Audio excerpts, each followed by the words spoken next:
Hi, welcome, ladies, to Wife Hers YouTube Live. Today we'll be focused. Our topic of discussion today is wiping the tears, and this is a panel discussion on grief and loss.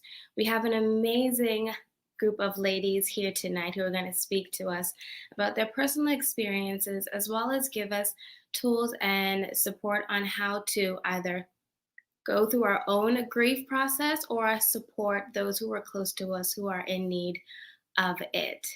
And so, first we have Delisa Ferguson, a Christian minister in dance, mother of twins, IT professional. These are all the hats that she wears. To know her is to love her, for she is an indomitable spirit and has a heart of pure gold. So, welcome, Delisa. Thank you. Thank you for having me. No problem. Next, we have Duquesa Dean, a certified public speaker, published author, and self-development mentor. After a near-death experience and devastating hardships, she realized the powerful process of inner revolution and the beauty of living authentically. Now, Duquesa is dedicated to helping women boldly claim their purpose and live a fulfilling life. Welcome, Duquesa. Thank you so much. It's a pleasure to be here. Our next panelist is Dr. Giavana Jones. She's an applied social psychologist and trained mental health professional. She has a master's and PhD in applied psychology from the University of Windsor in Canada, as well as a bachelor's in psychology and a master's in mental health counseling. She wears a number of hats, such as working for a philanthropic grant-making organization, serves as the pastor of health at Legacy Church Global, is a therapist at a private practice, the Safe Space Counseling Center, co-founder of a nonprofit organization whose mission is of mental health and wellness, a published author, and the podcast host of Dr. Gia Says. Dr. Gia is a wife to her college sweetheart, published author, and the podcast host. And together the two have two beautiful children, Dalen Grace and David Giovanni. Welcome, Dr. Gia. Thank you for having me. And last but not least, Zemi Stewart, a project manager, event coordinator, faith-filled writer, published author, digital content creator, and inspirational speaker are just a few of the hats that she wears. Zemi is the founder of Wifer, Healed, Empowered, Restored, a ministry for marriage-minded singles, brides, and wives. She has a servant's heart and desire to become who God always intended for them to be. She is an Eve's Journey life coach and certified marriage coach. Zemi holds a bachelor's in mathematical economics with a specialization in finance from the University of Waterloo in Canada. Zemi and her husband Ian are proud parents of 4 fur babies, 2 cats, Solace and Splinter, and 2 dogs, Brave and Beauty. Welcome, Zemi. Thank you. Thank you. So blessed to be here tonight with everyone. So I know this topic is a bit of a heavy one, but I think now more than ever, it's something that we all need support around outside of COVID-19, but as well just personally in everyone's life, experiencing grief and loss. And I think it is something that, for personally me, learning how to help others who are going through their grieving process. And because I know some people, death is a difficult thing to talk about or a difficult thing to try and be there and support everyone. And so before we start, the main scripture that this is built off of is Revelations 21:4. He will wipe away every tear from their eyes, and death shall be no more. Neither shall there be mourning, nor crying, nor pain any more, for the former things have passed away. Each and every one of you ladies here came out on the better end of a loss. And I just want to commend all of you on it. You were brave, strong, and I thank you for coming on and telling us a bit of your story and how you were able to triumph. And so before we get into the Q&As, if each one of you can give a brief bit of background about yourself and your personal story with loss. And so either if one wants to suggest to go first, or I can choose who would like to go first with their story. So I'm going to choose. Okay. So Delisa, would you like to just give us a brief story about your experience with loss and grief? Okay, good evening. It's great to be here once again. So, my story, my husband, I lost my husband. Next week, Saturday, will make 4 years. And that has by far been the biggest, most traumatic experience I have ever encountered to date. A year later, I would have lost my father. So it was while grieving my husband, now having to, start again with my father. But I just believe that God really and truly never puts more on us than we can bear. And it was my faith in God and my firm foundation in Christ that has truly kept me moving forward when I felt like I could not go on anymore, because my husband was everything to me. Everything was invested in that relationship, in that love, in what we were building. And so when it went away, it felt like, well, why am I here? What else do I have left? And so having to start again from what I believe to be ground zero was an experience. It was an experience. And I'm grateful to God that I'm in a place now where I can talk about it and I can share and hopefully inspire others. Thank you. Well, once again, I thank you for your strength and your being able to come and talk to us about your story. So next, Duquesa. Journey.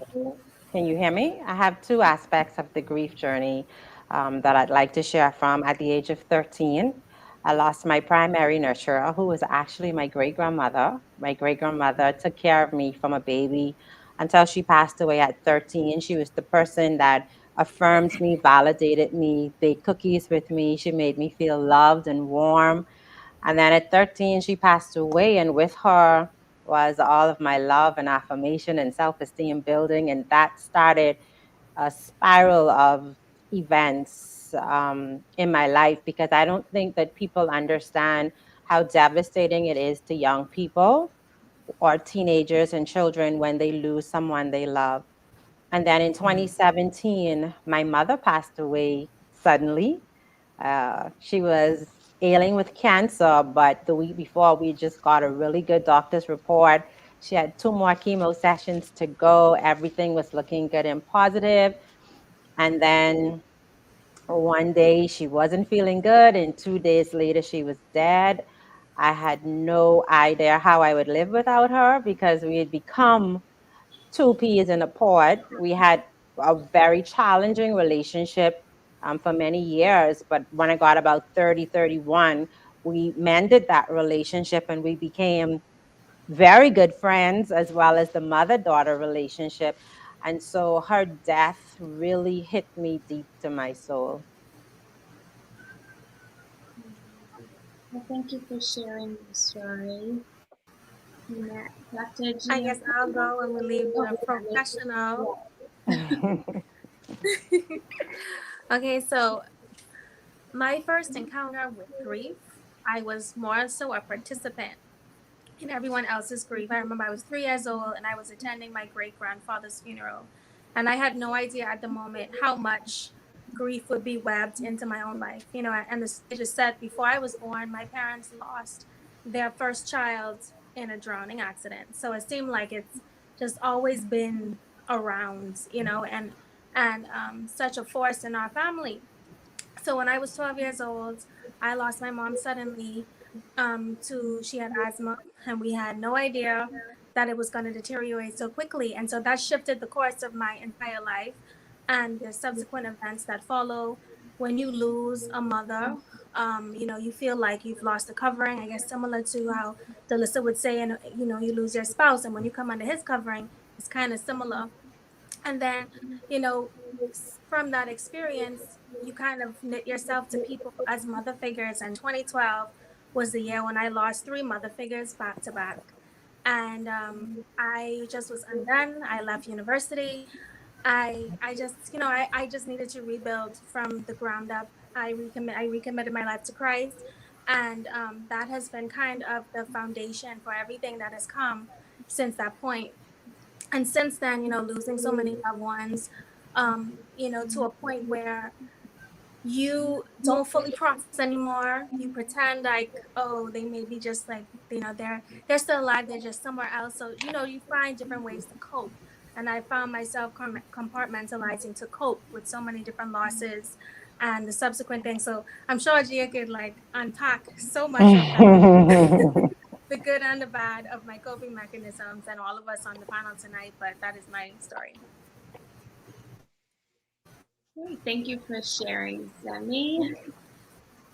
Dr. Gia, I know you are the expert here, but just if you yourself have had an experience with grief that you'd like to share with us. Sure. So I will, and I'm not playing coy when I say this, but I don't think that anyone who has not experienced grief is an expert in grief, just because each experience is so unique. So, and for me, the closest loss that I have had was a grandfather who I lived with at that time, and that was significant, but not life altering in the way that I have seen others has been. Um, but what I will say is what I have experienced as a whole with loss is supporting people who are near and dear to me with very significant losses. So I claim it as mine, even though by extension, some of my very good friends losing their mom or dad, like that kind of thing is significant because they, of course, were not biological moms, but in that. But so for me, it's been more of the support role with those who've been in my life who've had significant losses, and then of course, in my professional role, supporting individuals as they grieve in the formal client therapist relationship. So for me, that would be my experience on one side of it, supporting personally where I feel it as well, and on the other side, supporting from the professional position. Thank you for sharing. So I guess we can jump into some Q&As because I know even myself, I can't say that I've personally experienced close loss outside of, unfortunately, this year losing both an aunt and an uncle in the span of 3 weeks, like 2 weeks ago, actually, today. And for me, I know death has always been something difficult to talk about and just not sure how to help people or how to receive help and support from others. And so, first question for each of you ladies, and I'd like to hear from all of you for each of these questions because your experiences are so different from each other. However, I'm sure our viewers can resonate with each and every one of you in a personal way. So, what has helped you through your loss the most? And I guess we'll keep the same rotation. So we can start with Delisa. Well, as a dancer, I have ministered in dance for years. I've been in liturgical dance for at least 22 years. And when my husband took ill, I took a break to kind of be a caretaker. And so when he died, one of the first things I did was went back into ministry. I started dancing again. And that was a part of getting through it. That was like my me time with God, apart from what would happen at home. Well, at home I couldn't even pray, actually. It was hard to pray during that time. So dance was it for me. Dance was everything. He would have passed in November. December, I was back. There was no time to, sit out. That kept me. It kept me going. It kept me sober.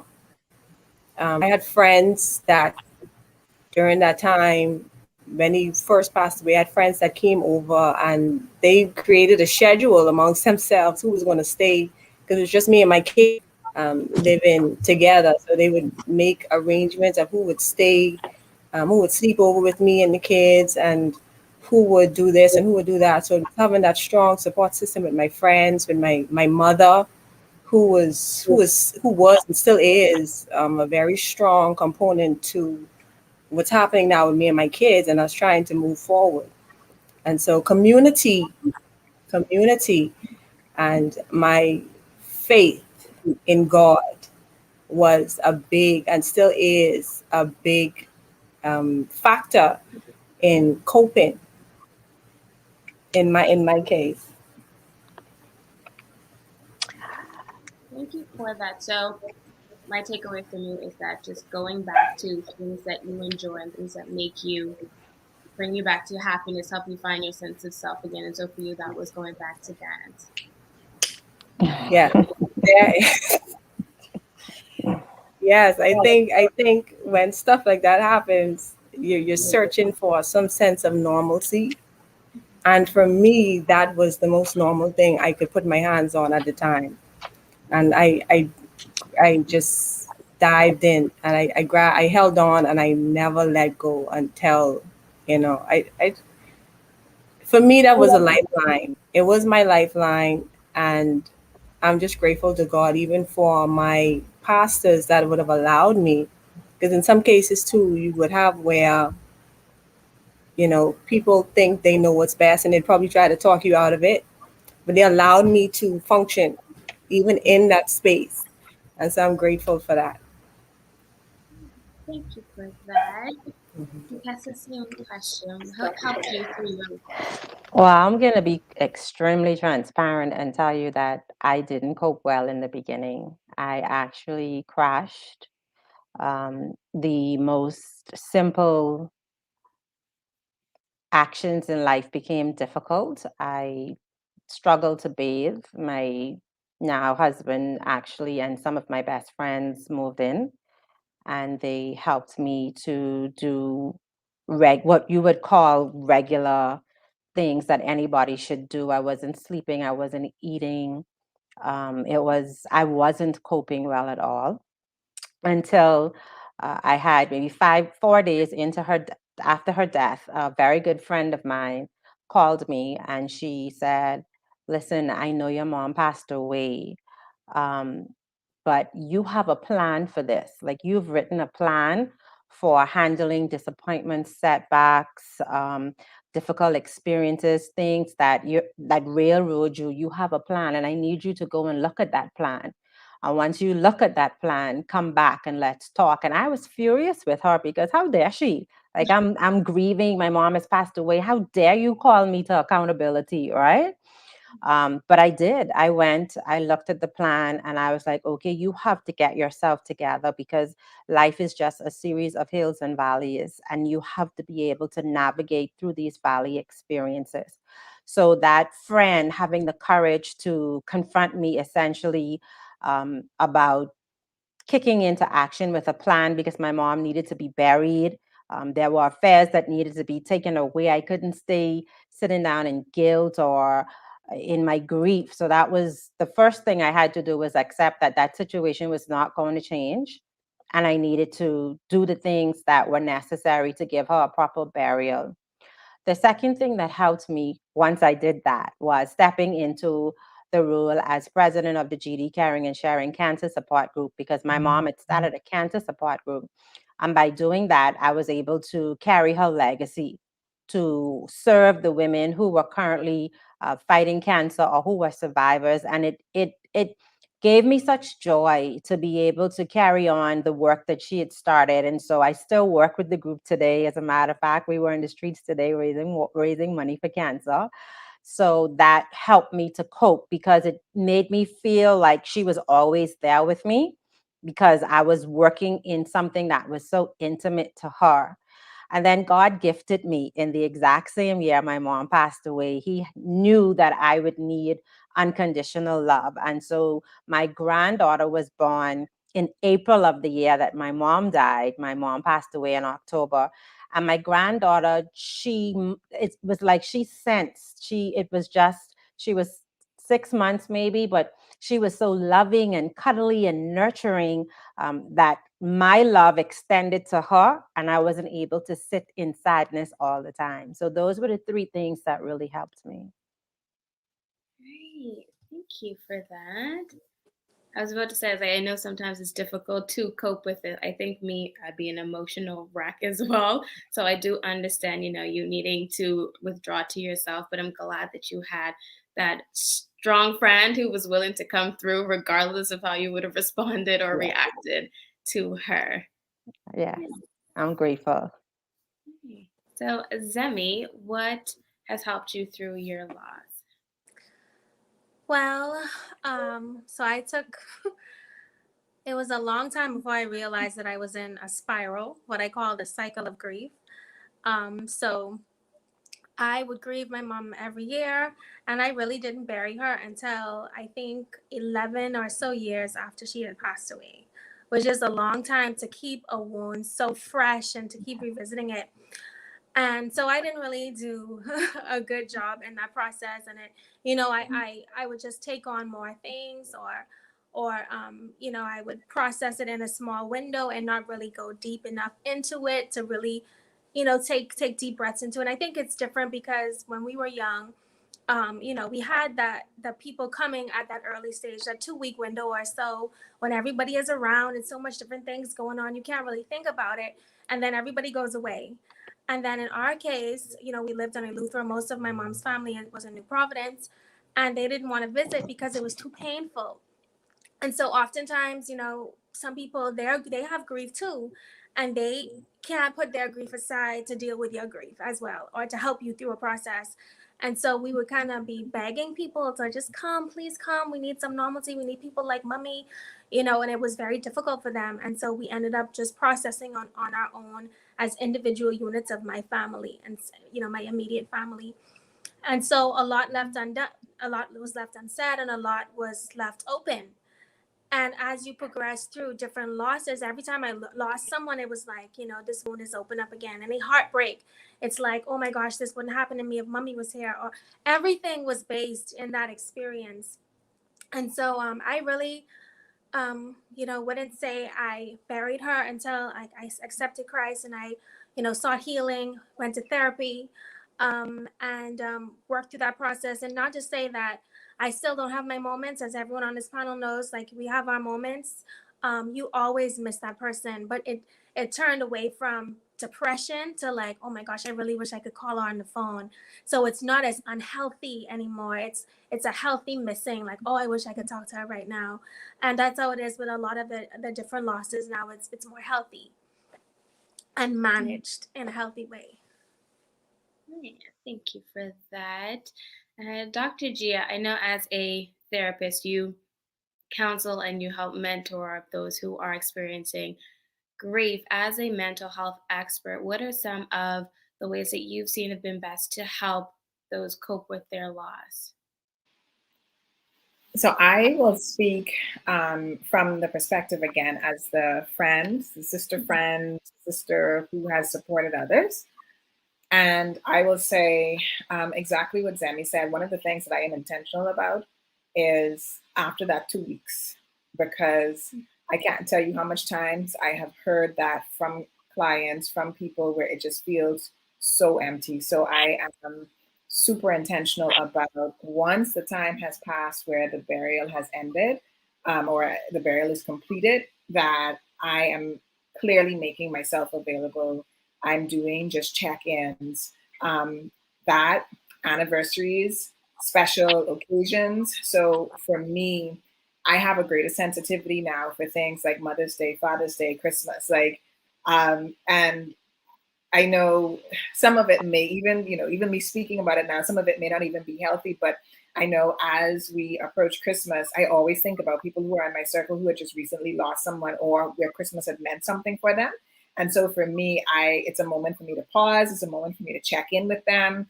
And this is 4, 5, 6 years later. It's still do you want to do something? Are you planning on doing something? How can I be supportive of you?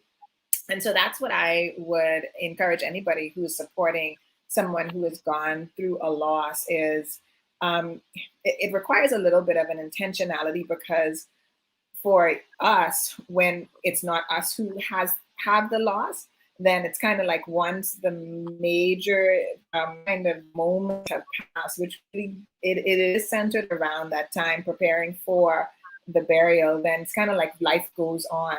And life goes on for us, but life doesn't go on for the person who's grieving. Life now is actually even more impacted because life is going on, and it's going on without these significant people who would have been a part of life going on. And so that's one of those things. So being sure that I'm present, or offering myself to be present after the 2 weeks, being sensitive to special occasions, including the anniversary of the death. So one of the things, if you were to check in my calendar, just so that I don't forget, I have so and so died, so that I have a reminder of that a month ahead of time, so that I can start checking in just in case life has gotten busy for me a couple of years later and I may forget.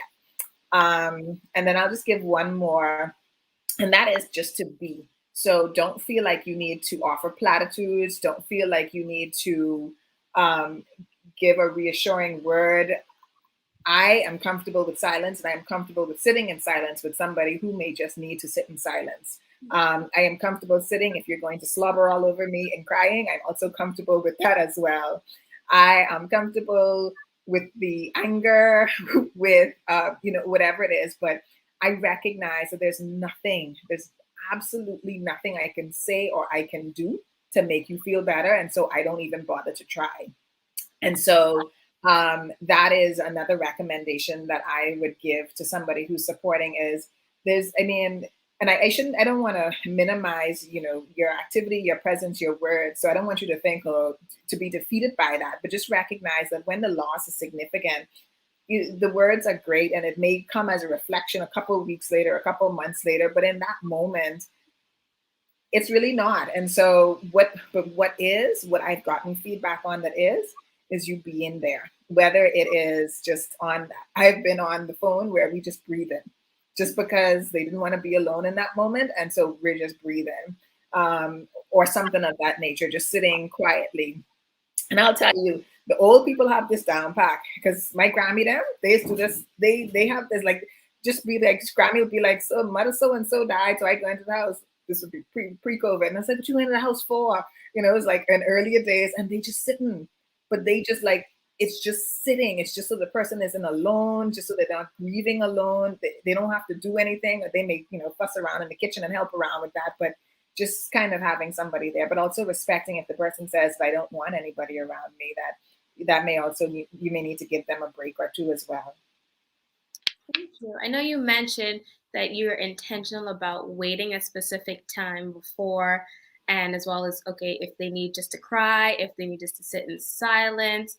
And so for those, I've heard of it, and it's like the stages of grief, but I don't think a lot of people are really aware of what that all entails, because you have some people who are angry at a particular time, some who are inconsolable, some who are feeling lost. So can you just explain what exactly is the typical stages of grief? Sure.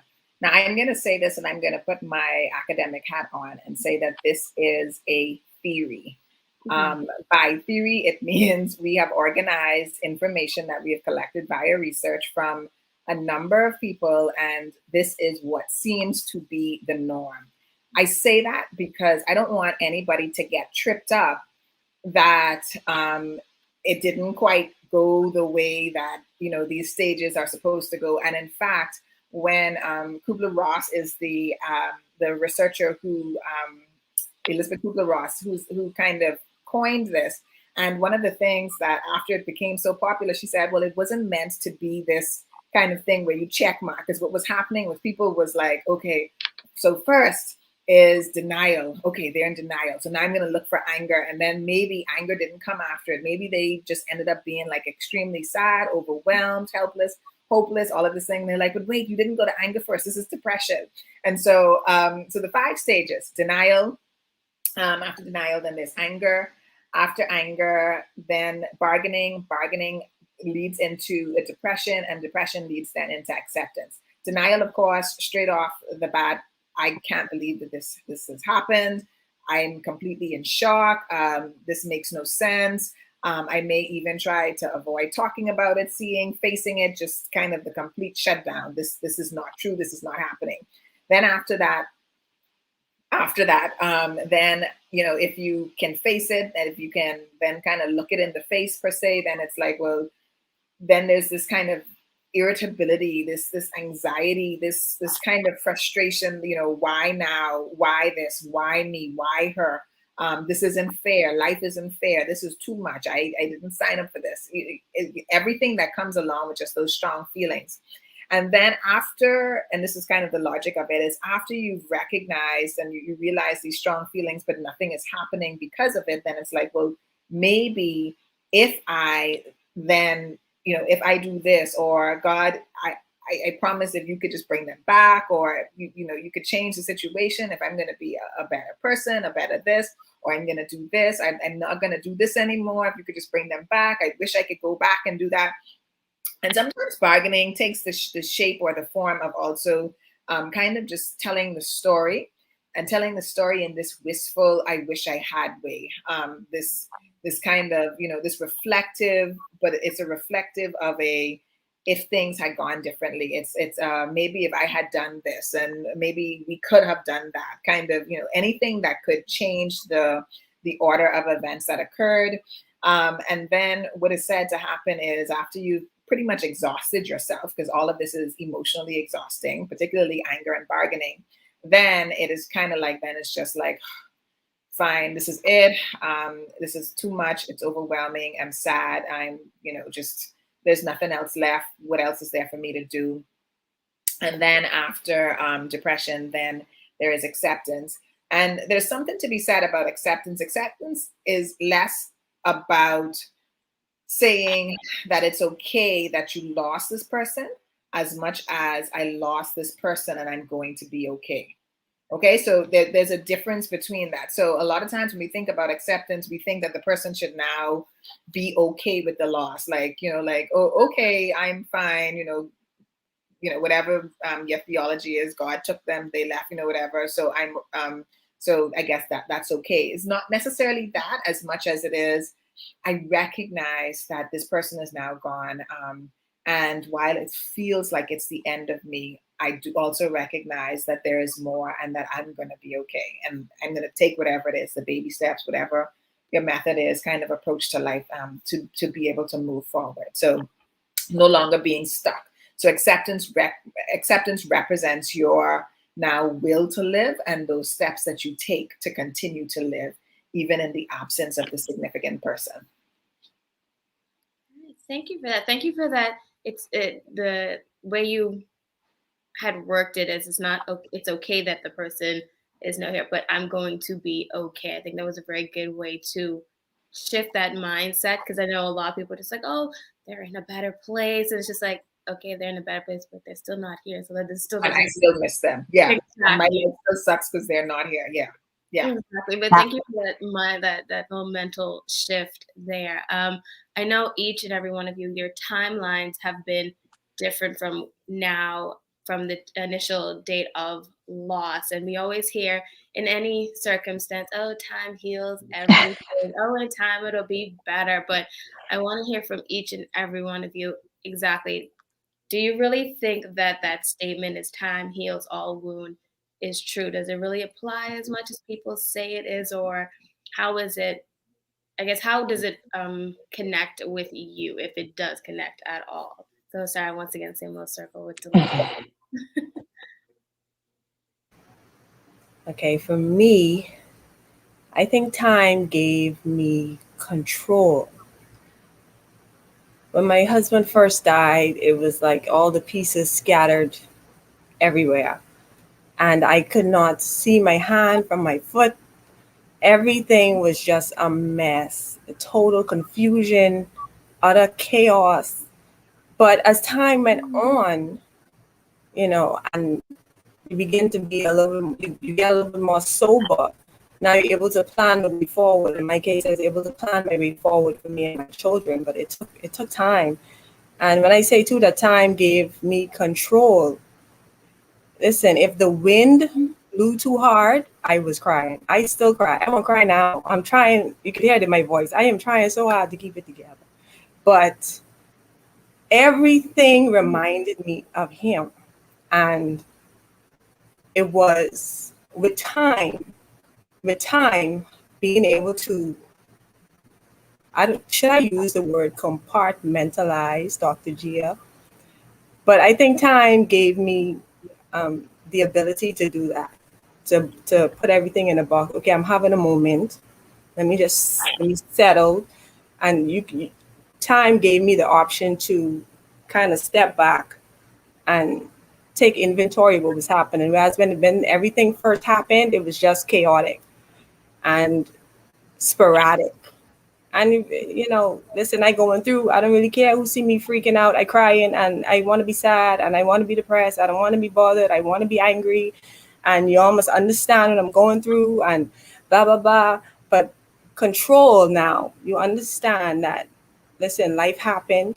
You have to pick up the pieces. You have to move on. And whatever that means, whatever that looks like, for me, it just meant buckling down. I had to start working again.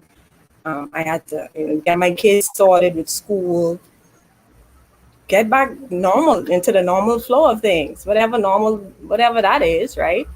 And so, yeah, I think it gave control. Does time heal? I don't know. Is heal the right word? I don't know if heal is the right word. I remember when my husband first died, and one of my friends, she would have lost her husband also a few years later, prior. And she sat next to me and she's rubbing my back and she's like, you're going to be okay. You're going to be okay, but it doesn't get any easier. And everything in me is like, what? Like, this is it? This is how I'm going to be forever? I'm going to be this broken and this depressed and this sad forever?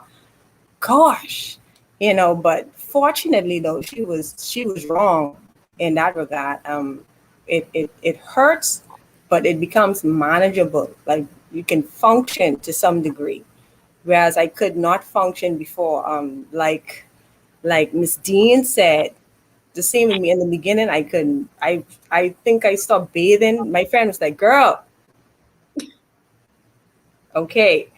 I wasn't eating. I mean, I was vomiting a bile. I had nothing in my system. Like, it was so bad. I had shut down basically. But now, with time, time gave me the ability to function. And I still miss him very much, but now I'm able to plan, and move forward. Um, yeah, things are not as they were. And had they still not for time, if I was still stuck in that place, I don't know where my kids would be. I don't know where my kids would be. Hold on, baby. Hold on. I don't know how we would make it if I was stuck in that place. So I'm grateful for time. Does it heal? I still can't speak to that. But I can say that, yeah, I'm functioning. Thank you for that. I think also just reflecting what you were saying, I think time also outside of control really helps you to be more self-aware with some of the needs that you needed and like not feel so ashamed of having to, if you want to break down one day, that you still can do that, but you know that you can still get back on right track and continue to live and continue to progress forward. So thank you for that. Yeah. Duquesa, what was last today? Okay, well, for me, I'm not healed. It's been 4 years, and sometimes the wound is still very raw. Like 2019 when I was planning my wedding. I was so excited, and this exciting idea would come up, and I'd pick up the phone. I get a call mommy to talk to mommy about it, and then it would just pierce my heart that okay, mommy isn't here. And then there are times when I would find myself driving toward our house, like just my car would just automatically turn in that direction, and I would like have to like, okay, she's not there. So there have been many moments, like Gia talked about holidays, where she was the primary cook, and like, okay, so holidays have become really difficult and raw. So time for me has helped me learn how to carry it better, but it hasn't totally healed me. Um, it for me, it's a huge void that is just always there when you talk to someone every day, when you um, do things with this person over and over again, when you have this person as your support at your back, like every function, every place, like the void is just so deep. So for me, with my mom, time has helped me learn how to carry the hurt and not let it overcome me, how to manage it and remind myself that she lived a good life. She loved, she traveled, she did all the things that she wanted to do. So there are no regrets about how she lived her life. And so it's a constant journey of remembering the good times, being grateful for the opportunities that we had together. So with her, for me, that's the best way I could explain how time was. With my great grandmother, when I was 13, time didn't help, as a result of her death, and what I would call as not having somebody to fill that nurturing role. I definitely spiraled. I became a rebellious teen. I acted out in many ways. And it wasn't until I totally crashed where I contemplated and did more than contemplate suicide. I actually took the bottle and the tablets with the juice and sat down in my bathroom. And I had that come to Jesus moment when I was reminded that, you know, all of my experiences and all things would work together for my good, because that was the promise that had been given to me, that no matter what those experiences are, I could turn them to use them for my good. So with my grandmother, it caused a spiral of events that eventually led me to believe that life wasn't worth living. But those events led me to a mentor who helped me to rebuild my life and use those broken experiences and convert them into purpose. So that's what happened in those two instances with time. Thank you. So my takeaway from that was time helped you to find your strength to be able to carry it. Yeah. Good. Semi, how had does time heal all wounds?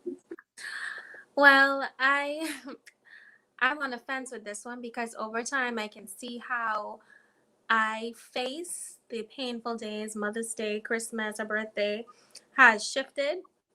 So I wouldn't necessarily attribute it to time, just like Delisa said, but I would say Jesus works in you over time to help you deal with these things, help you manage these things, to teach you what you need to do and what not to do. For example, me writing as a avenue, writing a whole book called I Gave It to the Pages as an avenue of dealing with the pain. Like he'll teach you different ways. And what I find is, even like almost 20 years out, a Mother's Day could approach and I'm like, I don't know how this is gonna hit me. I don't know. And what I do is I unsubscribe, and they give you an option now. Some businesses do. Do you want to subscribe to Mother's Day emails or not? I say no, please pause on that. And so I do what I need to do to safeguard myself. And so I've learned over time how I need to give myself safety. So for me, I process. I'm like, I'm prepping for Mother's Day. I'm like, okay, girl, you got to be in a good frame of mind. A lot of people lost mothers this year. It's not just you anymore. It's more and more people. You got to be, how are you going to be supportive? How are you going to use your information? And so, how I've started to use Mother's Day is to help other women who have lost mothers and say, okay, maybe you may need to log off. Maybe you need to change your Facebook algorithm so it's on time and not on, interest, because it's going to be a couple days and you say, okay, I missed Facebook. And all of a sudden you're going to get flooded with all of the Mother's Day posts. And so I kind of more so put myself in a position to be helpful. And over time, God has just been showing me how he needs me to work. For example, setting up something like this, wiping the tears, that scripture is the reason I came to Jesus, because I'm like, he knows how much I was hurt as a child, feeling robbed of someone, and I'm gonna cry, and I don't have breaks, feeling robbed of someone who meant so much to me, and my whole life just like shattering to pieces, because my mom was like literally everything to us, right? And so feeling robbed in that moment, and knowing that God sees our pain and he's gonna eliminate death. And I was like, I serve a God who's not only gonna like comfort me, oh, pat me on the back, I'm gonna be with you, I'm gonna walk with you. No, he's actually gonna get rid of death. And he said it in his word. Like, we didn't ask him to do it. He said, I'm gonna get rid of death, I'm gonna get rid of pain. He made that decision to do that, not with us saying I need him to do it. And so knowing that I serve a God who cares that much, I gave my life to Jesus. And in doing that, it's just been a constant journey of him teaching me and learning how to navigate this thing and be a functional human being. Thank you for that. I'm ready trying to hold back my tears too, Rolio. But no, those are some great, because we always hear it. We always say, oh, time heals everything. And then sometimes it's very, as you said, it's difficult to sometimes find, like, the silver lining or the good in something that is so heavy, that is burdening you. But I do want to ask, in spite of your loss, what has there been any good, or what are some of like the good in the midst of your experiences? I know sometimes people find it difficult to find a silver lining, but as Zemi said, like, I believe that, God does work in mysterious ways, and depending on what it is that we're going through, but we just have to be very open and cognizant and just listen to like the little whispers of certain things. And so that is the next question. Like, has there been any good in the midst of your grief? Yeah, for me, I would highlight two things in particular. I'm sure there's a lot more, but two in particular. One would be my relationship with Holy Spirit. That has deepened so much beyond what I ever could have imagined, and beyond what it could have been had I not lost my husband, to be honest, because it was that hurt that drove me deeper to God, where I've learned now to be present with God, to be conscious of every moment, to understand that he is here.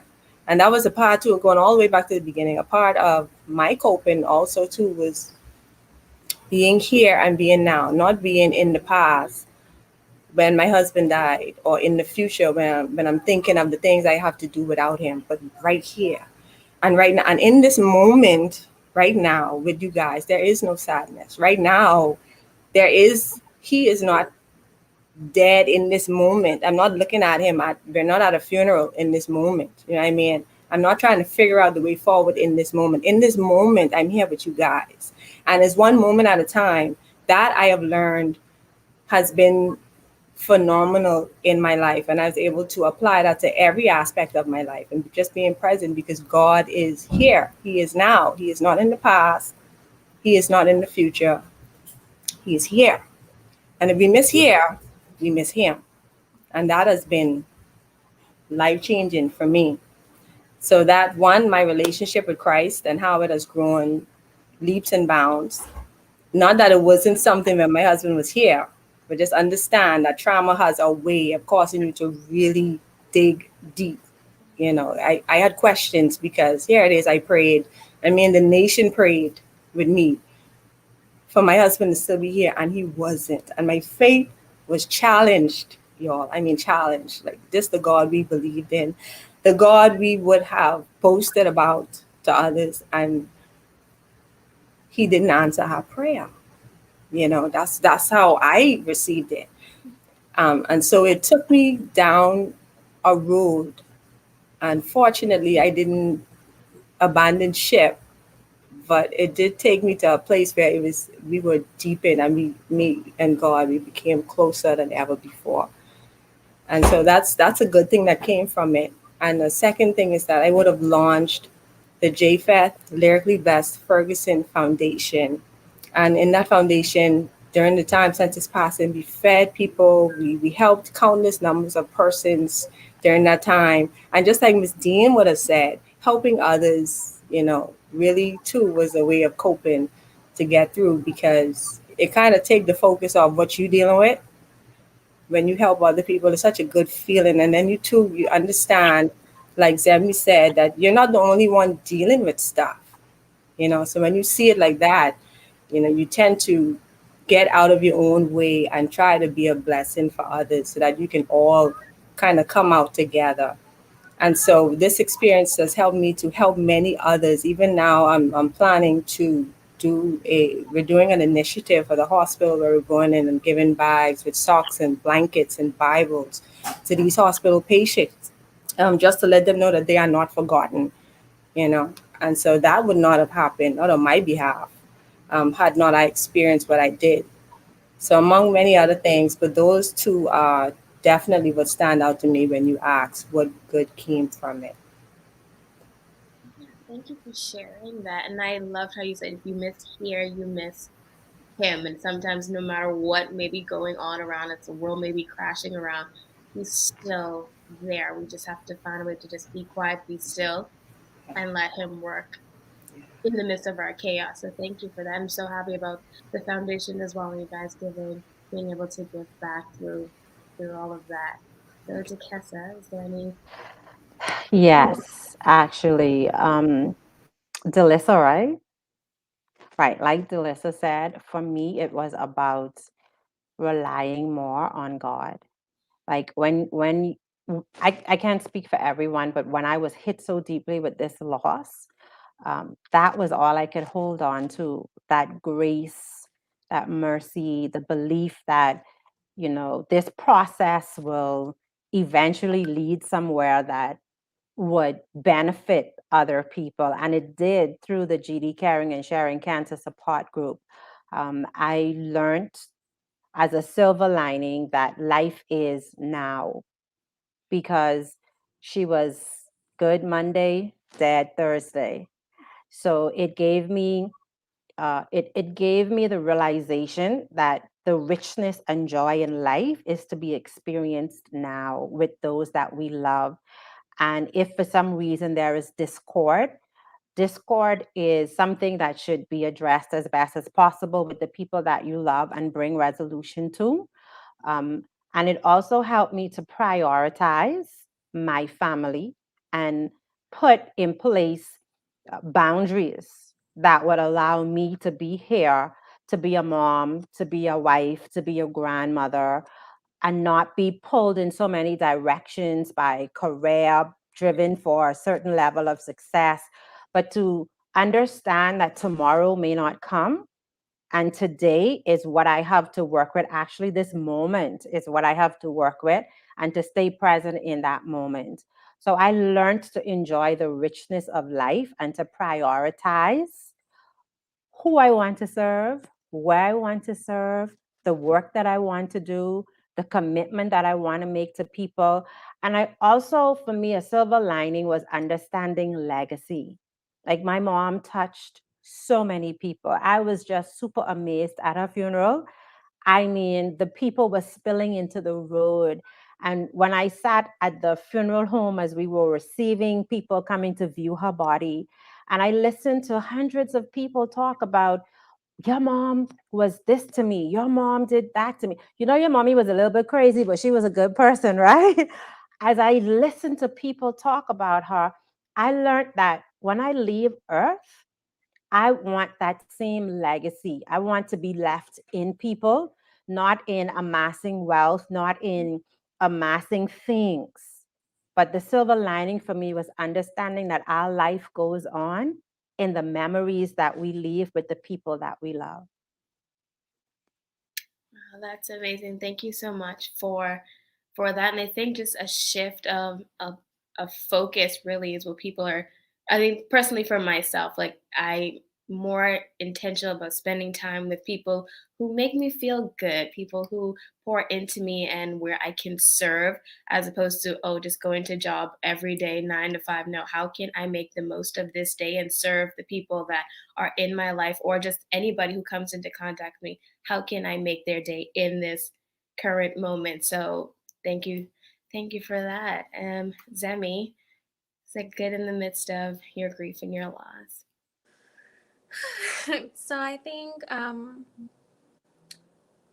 don't think I would be the person I am today had I gone through those experiences. I think I would be very privileged. I don't think I would have points of reference to a lot of different people as I do now. And so, I'm thankful for that. And I had to come through that process as well of understanding that you needed for this to happen to bring you to this point that you are today. There would be no wife hurt. All of this, there would be none of this because I would be a different individual, encompassed with different things and having a different background. And so, I trust God in that He led me to this moment.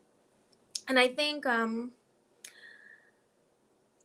guess that the biggest thing for me is just having the points of reference with people, having a more of a heart for people. I always was very intuitive, even as a child, very observant and, trying to adapt to people around me and make them feel welcome. But I think that went into overdrive, trying to put myself second and understand that sometimes people need to come, often more time than not, they need to come before you and you need to prioritize them. And, like Gia said, just sit with them and see what they're doing and how you can help them. So I think really just shifted my perspective. It did some bad things too, I won't lie. In terms of, like feeling I'm on the clock. My mom died at 50 and I feel like I have such urgency to do so much with my life before I hit 50. And so, I struggle with those things as well, and just finding the ability to be close to people. I find that sometimes when people are ailing, that I back up because I'm like, I can't take losing you, and so just kind of reconciling, the good with the bad that I observe through the process and trying to, navigate those things. Thank you for that. Dr. G, as Delisa had mentioned earlier, with the lady who was rubbing her shoulder and was like, oh, don't worry, you're going to feel like this for a minute. I know there are some things that you do and you do not say to people who are grieving. And I know sometimes that is an awkward thing for some people. Some people get uneasy about it. They want to be there to support, but sometimes they help in the ways that they think you should be helped, not in the way that you need it, or they don't respect a boundary, or they're not quite sure what it is that they should do or should say. So how would you, or what would you recommend that are some do's and some don'ts for people to either do or to say to someone who is in a grieving process? Okay, so I think back to my earlier comment when I said, don't try to fix it. As humans, we are uncomfortable with discomfort. So it is a natural thing for us to want to adjust and fix something if it is not, if it results in us feeling uncomfortable. And so whether it is that we are experiencing the discomfort or directly because of our loss, or we're experiencing the discomfort because we're watching somebody else go through a loss, then it's like, okay, I got to fix it. And so in fixing it, then we try to find things that, and particularly for us in a very Christian nation, find things that I guess should be comforting, that sometimes just doesn't make it. And, I, I cringe a lot of times with the RIP posts because I'm like, I don't know if that was the best thing to say, but everybody's at a different place. So where I actually learned this from was a very dear friend of mine who is also a colleague in the sense that she's trained. And I remember her saying to me, she was like, why do people keep saying that she was ready to go? How did they know she was ready to go? Like, how did they know that? And that gave me a moment for pause because I was like, we do say that, right? To kind of make it seem like the loss isn't as bad because the person was ready to go. Um, and I don't know that I want to be the person who can I give you the list of things that may be potentially offensive or wrong. I would actually ask Duquesa, Delisa, Zemi, what were things that people said that were just like, that wasn't it. But I think broadly, my recommendation would be don't try to fix it. As if you feel like you're uncomfortable and so you're thinking in your head, what do I say to kind of minimize the discomfort? That's a moment to check yourself.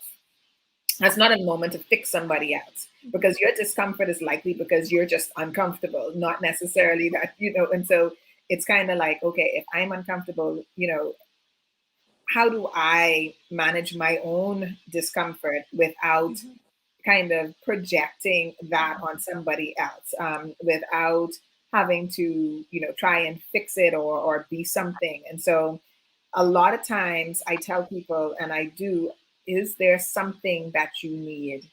Can I help you? What do you need right now?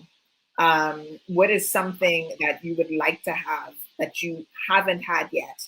And this can be something as simple as maybe they sent me for food, ice cream, or something like that. Or it could just be, I haven't had anybody, I haven't had space to do this. Can you kind of keep the people away to do so I can do this?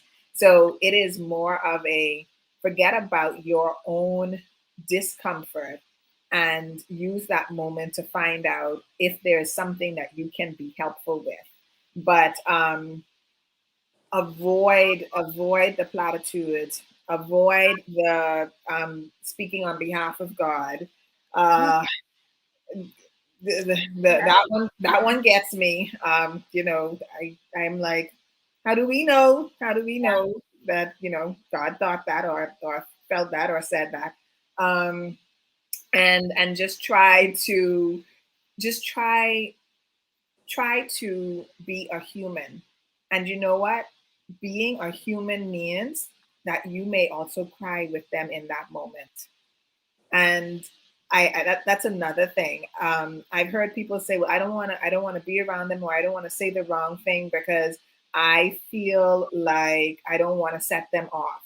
And I think Delissa, was you who said, it was like anything in that, in those moments can cause you to cry. And so it's not even a matter of saying the right thing or the wrong thing. Just understand that tears are a natural part of grieving. And it is a natural part of grieving for the life of grieving, meaning you can say something and it's 20 years post death and that person can tear up. They may not be like uncontrollable crying, but there may still be tears. There may be wistful tears. There may be tears of, and again, tears can represent so many things. So this kind of natural discomfort we have with tears is also another part of this where it fuels this. It just fuels this kind of, let me fix it because I don't want them to cry. It's almost kind of like everybody's goal is I don't want you to cry. When sometimes the goal may be being a safe enough space so that person feels comfortable to cry. Yep. And for me, that's my personal goal. Be a safe space where they can cry. They feel comfortable to cry. Thank you. Those are all good things. So I do want to hear from the ladies, like personally, like would you guys have some things that might have set y'all off that you would like to tell people, "Hi, do not do this," or "Do not say this. This is not going to help," especially for for someone like me who has not, I guess, had like close experience with death and grief, to know that how I can help someone and not do or say the things that I should not be saying or doing. I'll say So one thing, and anyone I'll could give it start to first. Go ahead, when Zemi. people say, "I know just how you feel," I almost punched, and I was like young. I would want to punch you through the phone, and back then it wasn't cell phones where I could see your face. I couldn't, like, I don't care if you lost your mom yesterday. I don't care if you lost your mom the same minute I lost my mom. You do not know exactly how I feel. And so we have to take that off the table. I have a twin brother. I have siblings. I don't know how my twin brother feels.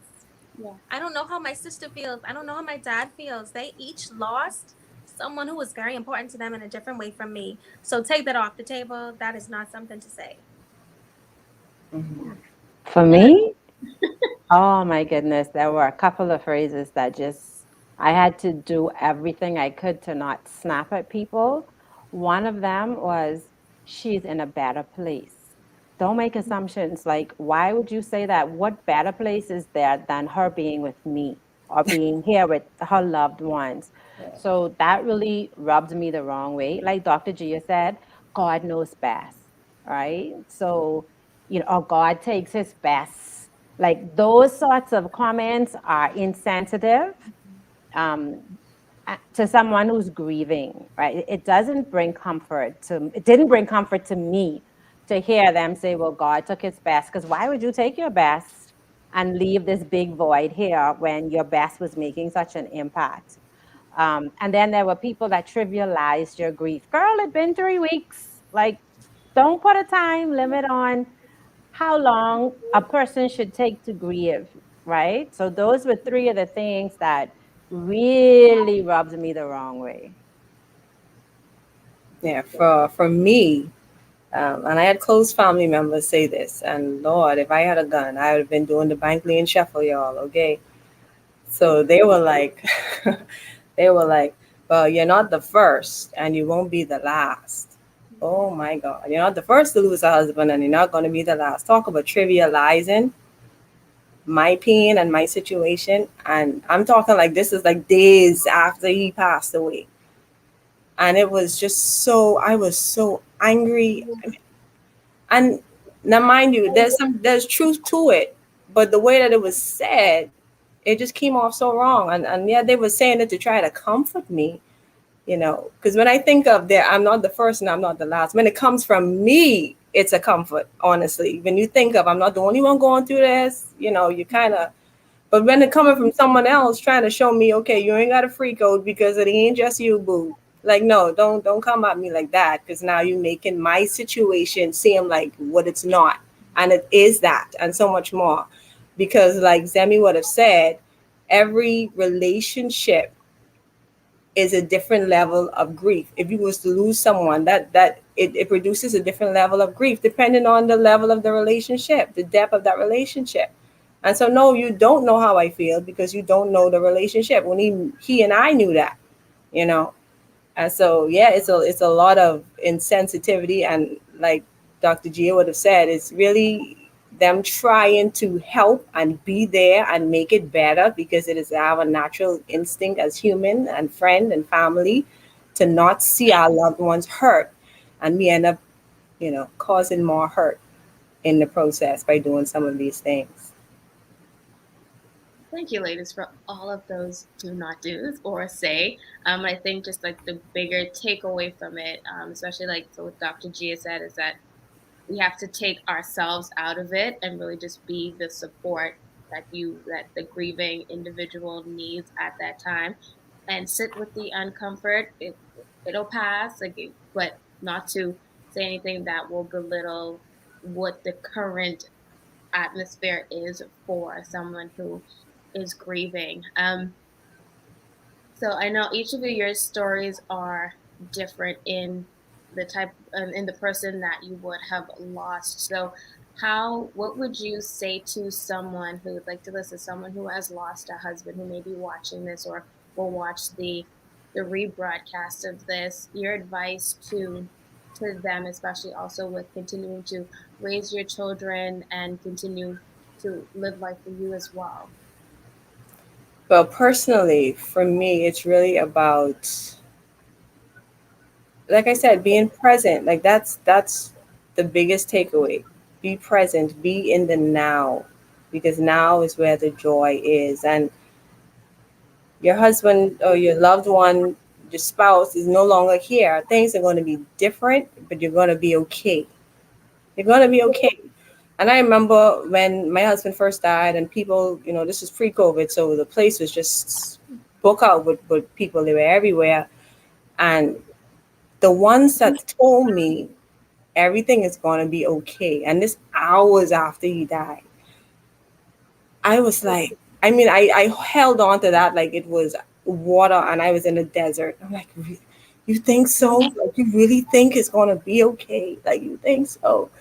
Because I was feeling, it felt so hopeless. But everything really will be okay. Like, no matter how bad it is, if you're strong enough to pull through the desire to want to end your life, basically, like Dean said, once you get through that, through the grace of God, you find that it gets to a point where you are able to function. It gets okay. You'll be okay. And for me, I try not to create an atmosphere of sadness and depression for my children because they are so sensitive.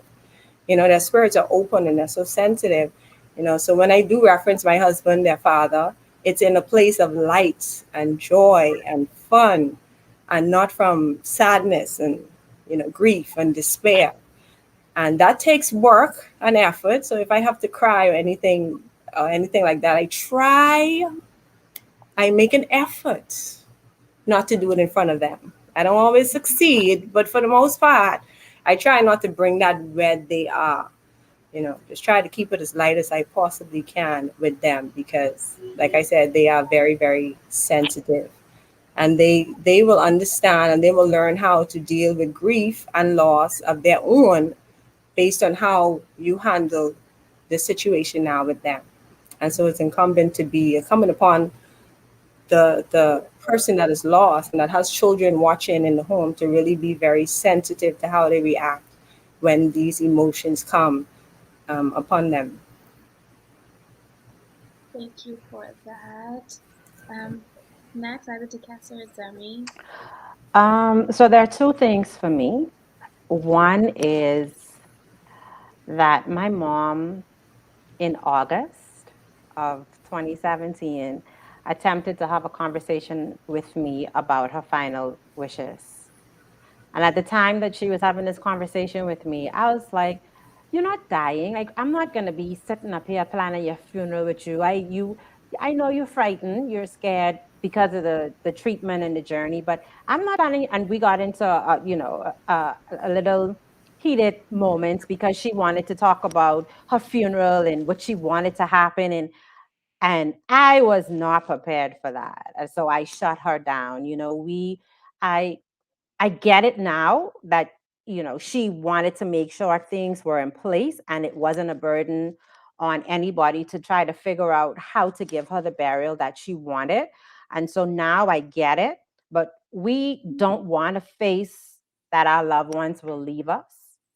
And so we avoid having some of these conversations, and you just have to be courageous enough to listen to what they're saying to you so that you can really honor their wishes. Because then I had to, when she died October, like 8 weeks later, I had to then, what would she want? And try to, really figure that out for myself.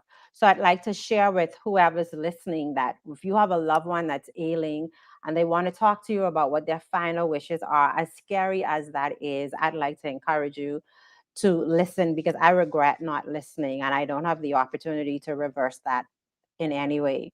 The second thing I'd like to share is that parents are human. And I don't know of any child that has had a perfect mother or father or perfect rearing. And so once your parent is gone, the opportunity to show love, to say thank you, to be appreciative for the sacrifices that they've made for you, those opportunities are now gone.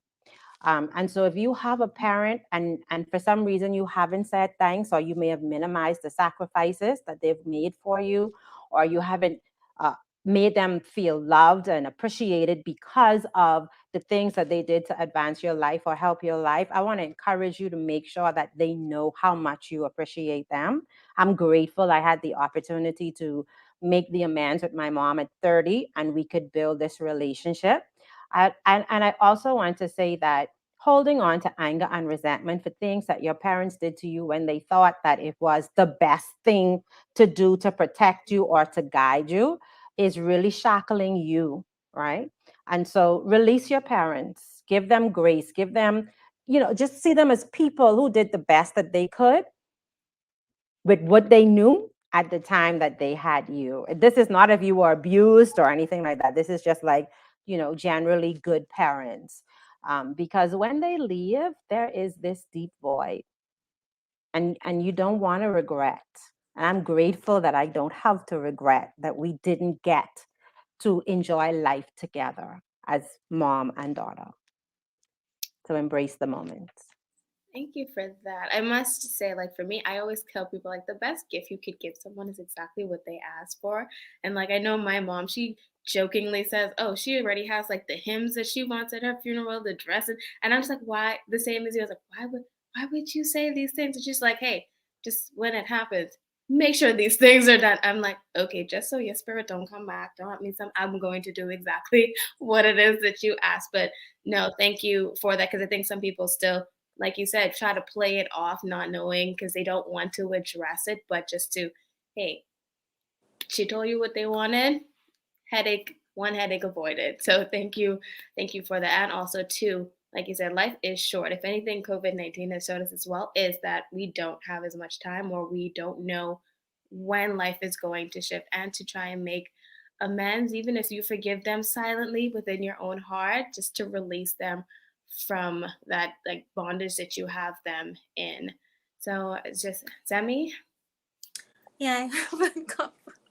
But I also, on that point, on the flip side, as the person who, and we don't want to think about this either our own mortality, but, you may be like sick or going through an illness and you don't want to make preparations because you don't want to think of yourself in that way. You could also be doing a disservice to the people you leave behind because there's things that you can do. As if you have young children, you can write letters. You don't have to give it to them if you make it through. You can save voice notes.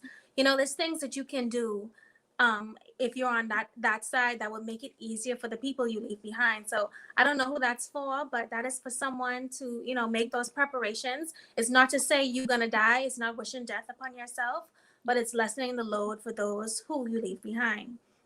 So a key one for me is shortening the window of grief as much as possible.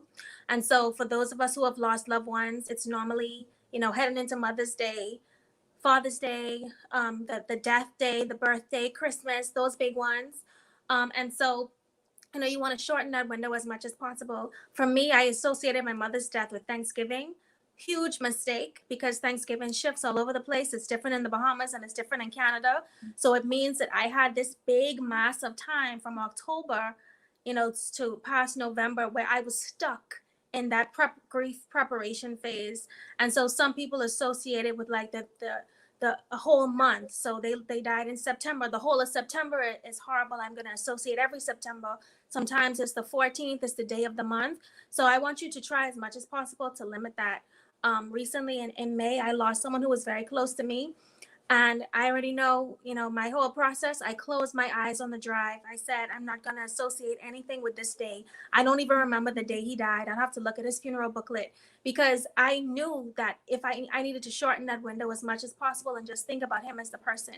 No colors, no sayings. I mean, my husband was the one who told me, and I had to disassociate him kissing me and telling me my condolences because I had to go on in this marriage. And so everything, I had to disassociate anything because that was a painful loss for me. And so I encourage you to break associations. And then another one that we tend to do, especially when it's our mothers that we leave behind, or people, or anyone who is influential that leaves, and we feel we have to be their image bearers and continue their legacy and live up to these high standards. But that's true. You can do that, and you can honor their legacy. But I also encourage you to live for you. You have to live for you. I spent so much of my life living for Deanna when Deanna had run her race already, and she ran an excellent race. People still talk about my mommy to this day, but I had to she had to pass the baton to me and let me live for Zemi and do what Zemi has been called here to do. And so I took that baton, and yes, I honor her legacy, just like, Delisa, you formed a foundation. That's an excellent thing to do, to honor that person's legacy, but still taking it to be your own and running with it. So, definitely honor them, but don't live for them. Okay, that's important. And then new traditions. So things change. I used to ride around with mommy watching Christmas lights, on Christmas, and I don't feel like Christmas if I don't go and I don't see the Christmas lights. But you can make new traditions. So I think that's important, whatever that looks like for you. I think Duquesa, you said she used to be the cook.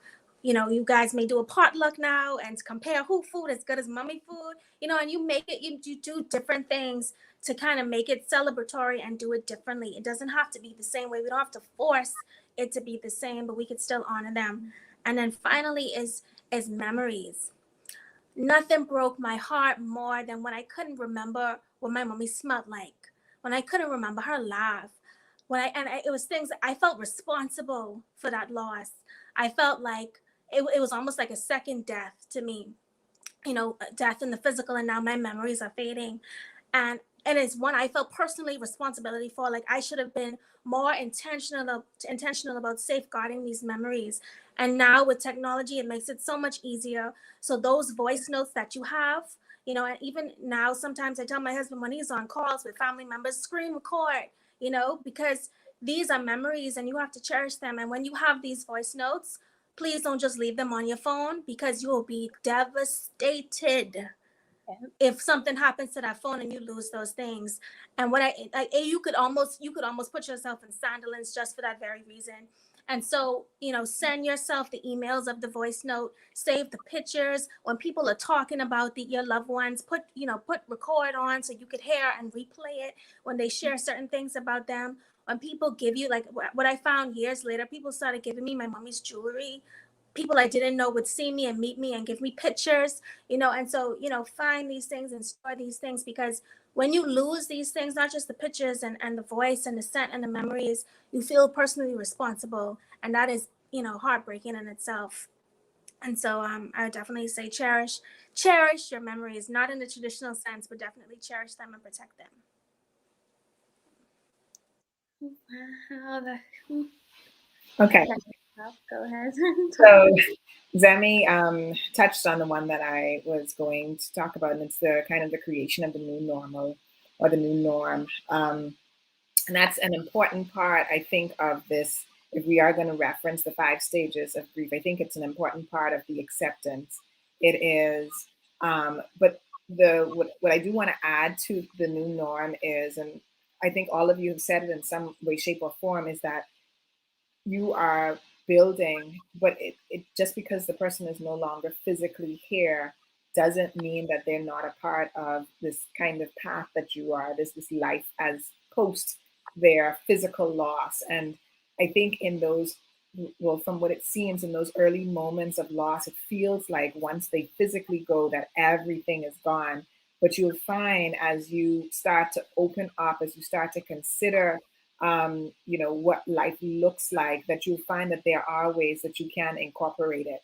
And then the other one is, because this is counterintuitive when there's a significant loss, but be open for those who may be grieving or who are grieving, is be open to finding and keeping those safe spaces. I think it is very easy for when there is a significant loss for us to feel alone because of the immediate removal of that person from our life. And then we shut down and shut out. And I've heard people say on the other side, where they wanted to support, but the person almost made it seem like the one that they lost was the only person in their life. And it's not that they were making it about them, but it was kind of like they wanted to kind of share in that grieving with them because that person was significant as well. And I'm not saying that in the middle of your grief, you need to think about all of these factors, but if you simply just open yourself to people who care about you, people who are already safe for you, people who love you, who there is relationship with. Sometimes you may also see, because that's just how kind our God is, that he will send people to you, even in the midst of your grieving, who you may not have ever expected, like this would be their place, but for whatever reason, God send them. So what I'm saying is be open to support, be open to somebody else, because I mean, and the Bible talks about it, the load is lighter when then there's more than just you carrying it. And so it really is, there really is just that strength in that community and having those people around you. As I thought about it, I literally looked at both Delisa and Duquesa, and I thought about how equally different your situations were, with the returning to ministry immediately and your pastors making space for you to do that. And then Duquesa having that friend who had the courage to confront you. So a part of our role when we are supporting people we love is not, again, this idea of what we think is best for them. But I think there requires a sensitivity and a prayerfulness that occurs as well. So all of you talked about your relationship with God deepening because of your loss. For those of us who are supporting those who lost, this is a moment for us to dig deeper as well, connect and hear from Holy Spirit. What does this person need in this moment? Because each person is going to need something else just because their experience is unique. So don't just say, oh, because I heard this webinar and that one young lady was able to return to dancing. So now I'm going to tell everybody, go find something that you were doing before and do it because it's going to make you feel better. That may not work. As well as it may not work to talk harsh or hard to the person, to kind of get them up, because they may not be ready. So that this is that moment where your sensitivity, it's not a training. This is Holy Spirit and divinely given. So and to definitely be in tune to really treat each person for their person and for the experience they're going through, and not to just kind of do a blanket cover. Oh, is that question for me, Zemi? So how can you support someone effectively that's dealing with their grief by isolating themselves? One of the things that I have taken to doing, especially in the world of WhatsApp and iMessages, is just to send sometimes not even words. It may just be a heart. It may just be prayer arms. Sometimes it is a whenever you're ready, know I'm here. And so it is giving space. And I assure you, because I've experienced it where that's all I did. I felt led to do nothing else. It was just whenever it was a moment and they crossed my mind, I prayed and then I sent something. And it was sometimes literally just one emoticon. Every now and again, I sent something else. And weeks, months later, I got you don't know what those moments meant when I couldn't verbalize, when I couldn't face anybody, when I couldn't. So I don't know that I have a blanket answer for dealing effectively when the person withdraws, beyond going back to what I was saying, which is just be guided by Holy Spirit, and don't take it personally. Oh my gosh, we miss out so much on being a good support when we personalize, right? The person isn't having a good moment. It may not even be a good day. And so we're like, oh, they don't need it. And oh, they're this and oh, they're that. No, all of this is the grieving process and it has nothing to do with you. So don't make it about you. Make it about them. Leave it about them. And as much as you can, if you are offended, take that to God. And maybe years later, after they process and heal, then you can talk to them, whatever. But in that moment, try to just not make it about you. Can I add something to that too? Also on the flip side too to that, sometimes it's good to just do. Sometimes we know, we can see that there's an obvious need. For example, in my case, I have two small children, and my kids were 1 year old at the time when my husband died. And so, yeah, I'm in a place of isolation and all these things going on, so apart from, as opposed to someone asking, what do you need? Do you need anything? Do you need it? I never need nothing. The roof could be falling down around me. I don't never need nothing. I don't know. It's a problem I may have. I don't know what it is. Pray for me. Okay. Delisa never needs anything from anybody. And I needed everything from anybody at that time. I was just hoping they would just do it because I didn't have the guts to say, yes, I need this, that. Unfortunately, there were people who came through and they just did, because they didn't have to ask, do you need anything? She got two small kids. So yeah, they brought Pampers, they brought formula, they brought things that they knew I needed. I had some people that paid bills, they paid utilities, they took that on for like a month or 2 months. They brought groceries. They didn't ask, do you need food? Like I'm gonna need to eat, but I don't know how to say, can you help me? I didn't know how to say that.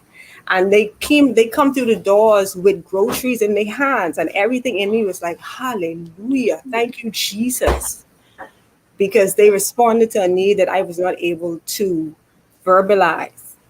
And so that is another, that's on the flip side too, that I think we can help people who are isolated. Just do, if there is an obvious need that they're not able to communicate, just do it. I want to support that because it was a tremendous burden lifter to have people come in with, like, even the morning of the funeral, a good friend had a caterer bring in chicken sauce so that we weren't concerned about, you don't want to eat, but if somebody was hungry, you didn't have to have the thought about, what they're going to eat. And then from the moment of death through the moment of burial, and even for weeks after, people just came by and dropped things off. And what I think is important for others to understand is that you have to know your friends, you have to know who you're supporting. Me, I'm a extroverted introvert, which means I get depleted by people at some point. And so I had a friend who was a buffer. So sometimes we need that person to come and help us not to have to see every person who is coming to give their regards, because it can get overwhelming.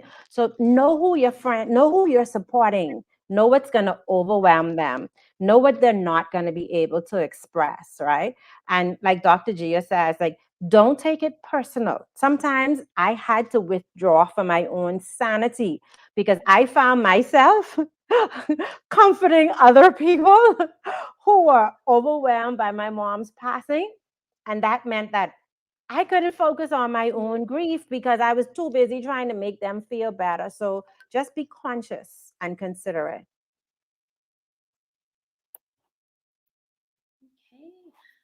Oh, ladies, that was a wealth of wisdom and advice. And I thank you guys so much um, for your vulnerability today, first and foremost, um, as well as helping people like myself support, so I know how to better support and help others who may experience grief and loss in their lives. Just if there's any final last words that anyone wants to mention, if we have any other questions to be answered.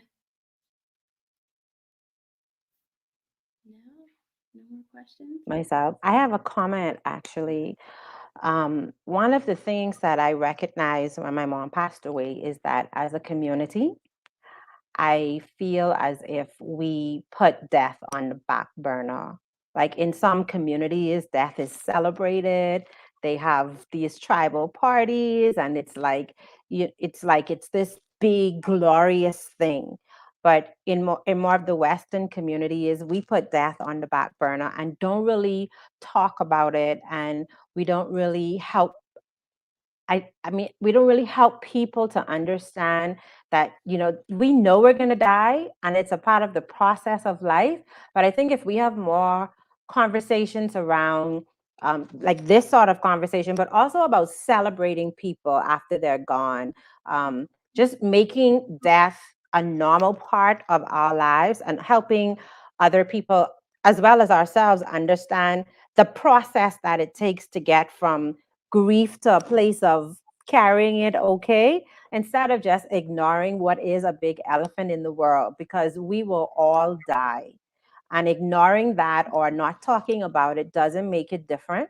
So I would like to encourage us to look at death from a different perspective, and not just gloom and doom and sadness, but also as a celebration of someone's life, of their footprint, of the difference that they made. And that difference doesn't have to be impacting communities or worlds. It could be the difference that they made in their families with their nieces, or how they impacted their best friends. The impact is impact regardless of how many people it touches. So I would really like to see death as more of a celebratory sort of thing, and not always associated with, oh, that person wasn't saved, so they're going to hell, or trying to guess if that person going to heaven, or just see it for what it is, a part of the process of life. Dr. Gia, why are you smiling? Thank you so much for that, Duquesa. Any other last remarks from you ladies?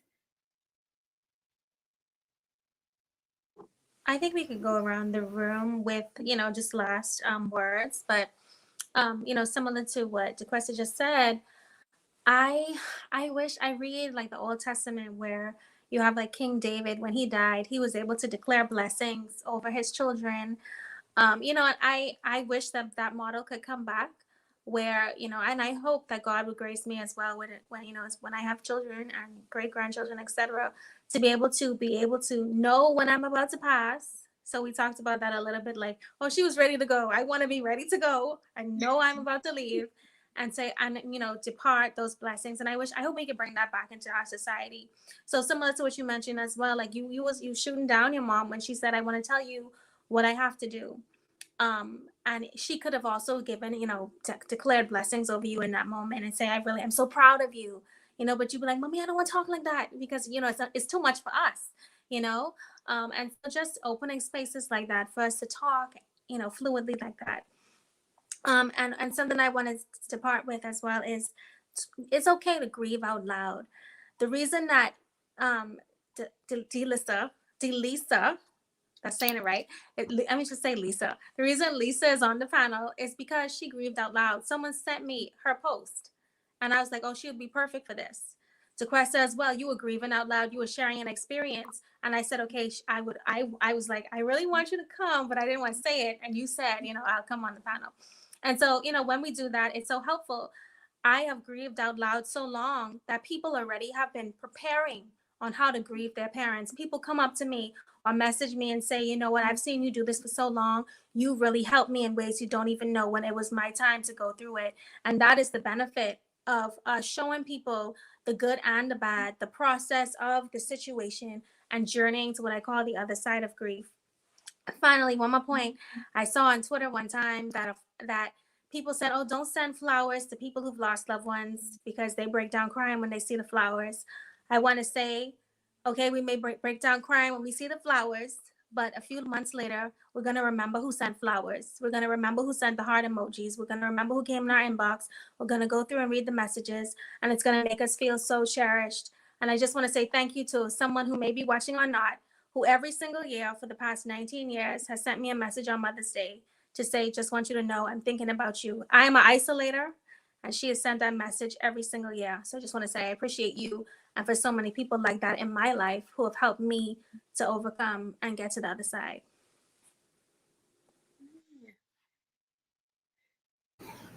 Dr. Gia, Delisa, last remark? Yes, on the heels of what Zemi said, even if it's not flowers, I had a friend that she's so quiet. She's not a talker. To this day, she's probably never said anything concerning my whole trauma, but she brought this cup, and it says, may the God of hope fill you with all peace and joy.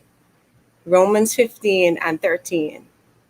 And this cup has become one of my most treasured possessions. And every time I drink out of it, I read the scripture and I get a peace that helps to just help lift over whatever's happening in that moment. And so it's really the thought that counts. But also, too, for me, the scripture, Romans 8:28, that has become, it's moved from cliche to real life when everything really hit. All things work together for the good of them that love the Lord and are called according to his purpose. It is so true. And as much as it may hurt when we go through what we go through, there's purpose in the pain. And if you just hold on long enough, you'll start to see the pieces fall into place. And at the end of the day, God will be glorified if we just continue to hold the faith and just keep moving forward.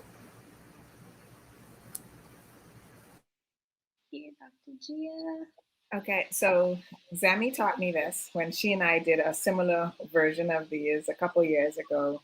Zemi, you said very matter of factly, I don't know if you remember, but you said, Gia, time does not heal all wounds. And you said it in your very biggity way. And it caused me it caused me to pause and think about something that I hadn't thought about, that I had heard so often and really had subscribed to.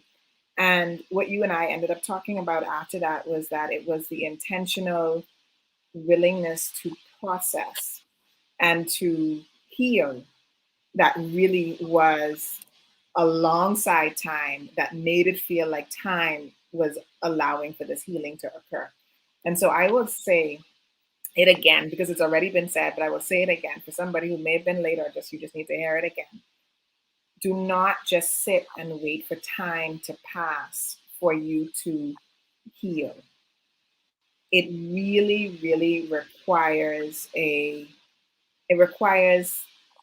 partnership from your behalf, an openness to, and and hear me when I say this, because healing doesn't mean that you get over it. Healing doesn't mean that it gets better in terms of life without that person. Healing just means that it has a place in your life, but it's not a place where it is so memorialized that you can't pass it. It provides you with an opportunity to live with the memories, to move forward with the memories, and not just find yourself stuck in that place. And that's what healing does. But it doesn't just happen by itself.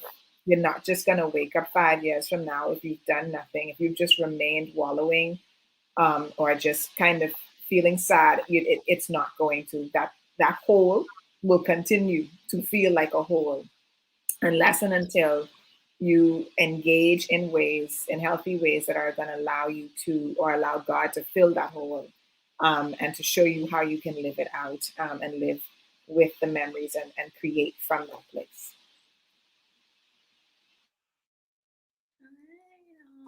We made it and we didn't cry.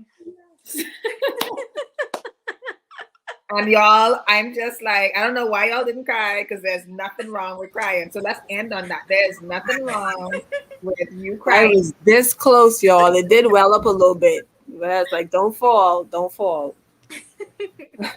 No, ladies, thank you guys so much for your bravery, your willingness to be vulnerable with us and telling your story, as well as I'm so happy that all of you are at a better place now, that you can be strong and offer wisdom and support to other women who may be going through this, or as a future reference for those who will experience this later on down the line. And you guys are glowing, you guys are shining, and I don't know all of you personally, but I just feel blessed being able to have this conversation with each and every one of you, and just praying that God continues to bless you guys and through your grief and through your journeys with you and your families.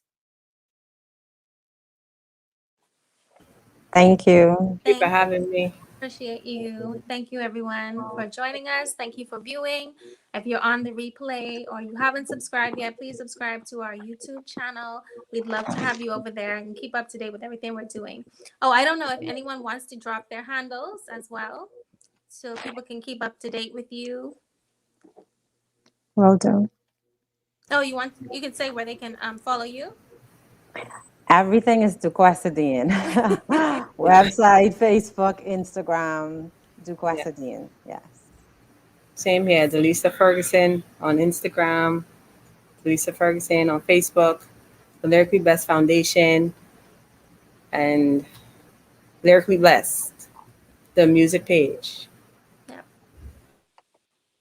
At Dr. Gia Jones, or at the Dr. Gia Jones, or Giavana Jones for my website. Awesome. And I'm at Wifer Ministries / at Zemi Regine or Zemi Stewart on Facebook. And then Christina, you didn't introduce yourself, so I guess you can close with telling them who you were. Apologies. So yeah, I'm Christina Smith. I'm the newlywed outreach officer for Wifer Ministry. So you could find me at Wifer with some support and content for new wives. Awesome. Awesome. Sorry, before we leave, guys, one thing, my daughter, she would not. She wants to say hello and goodbye to everybody. Hi. Hi. This is one half of the twin. I was So wondering when you were gonna let her come on. Yeah. we'll all wave out. So everybody Yeah. just keep waving.